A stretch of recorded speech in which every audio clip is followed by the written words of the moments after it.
जो दुनिया छोड़ चुका है वो पीछू के पीछे छोड़े हैं, कपड़े छोड़े हैं, सब कुछ भगवान के लिए छोड़ा है। तो फिर इसकी क्या लालच?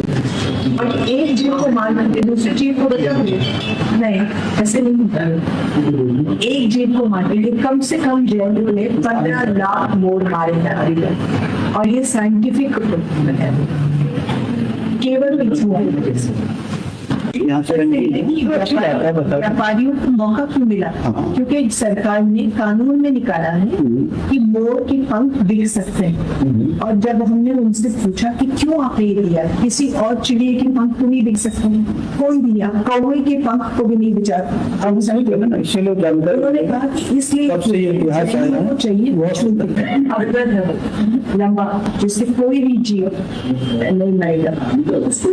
मोर के पंख के लिए मोरों का शिकार किया जाता है पूरी तरह निराधार है, क्योंकि एक मोर के शरीर में 200-250 पंख से अधिक पंख होते ही नहीं, और एक पंख आज की तारीख में 7-8 रुपए में मिलता है। तो 1400-1500 रुपए के लिए कोई व्यक्ति मोर का शिकार नहीं करता। यदि कहीं मोर का शिकार होता भी है तो उसके मांस के लिए होता। और एक बात और ध्यान रखने का है कि अगर मोर का शिकार कर दिया जाता है तो उसका पंख उपयोग के लायक ही नहीं बचता। जो स्वाभाविक रूप से मोर अपने पंख छोड़ते हैं, उनके पंखों में एक विशेष प्रकार का नोक बना होता है, वो नोक सहित पंख निकलता है और वही पंख काम में आता है। मोर की हत्या करने के उपरांत अगर पंख का प्रयोग किया जाए तो पंख छिन्न भिन्न हो जाता है, वो किसी उपयोग का नहीं होता। इसलिए एक बात पूरी तरह से सभी के सामने स्पष्ट होनी चाहिए कि जैन मुनियों के पिच्छी में प्रयुक्त होने वाला मोर पंख किसी भी प्रकार की हिंसा से उत्पन्न नहीं होता, वो सहज रूप से प्राप्त है। और दिगंबर जैन मुनि पिच्छी के माध्यम से अहिंसा का पालन करते हैं। इस पिच्छी को हम लोग क्यों रखते हैं? इस मोर के पंख में 5 महत्वपूर्ण विशेषताएं।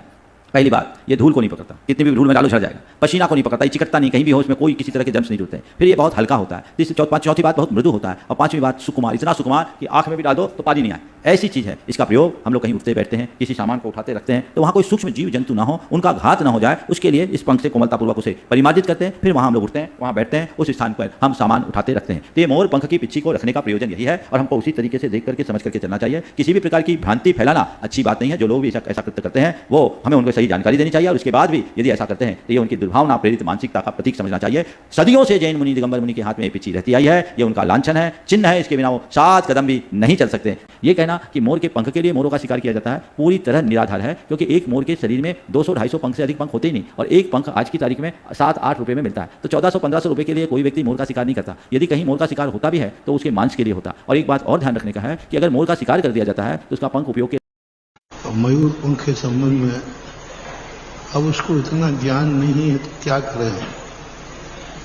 मयूर पंख जो है वो मयूर पंख उपयोग में आते हैं जो मयूर निकाल के फेंकती है। जो मयूर के पंख खींचे जाते हैं उनसे पिच्छी बनती ही नहीं, बनी नहीं सकती। और मयूर जो पंख फेंकती है वो जरूरी है। यदि मयूर पंख नहीं फेंकेगी तो उसको दुख होगा।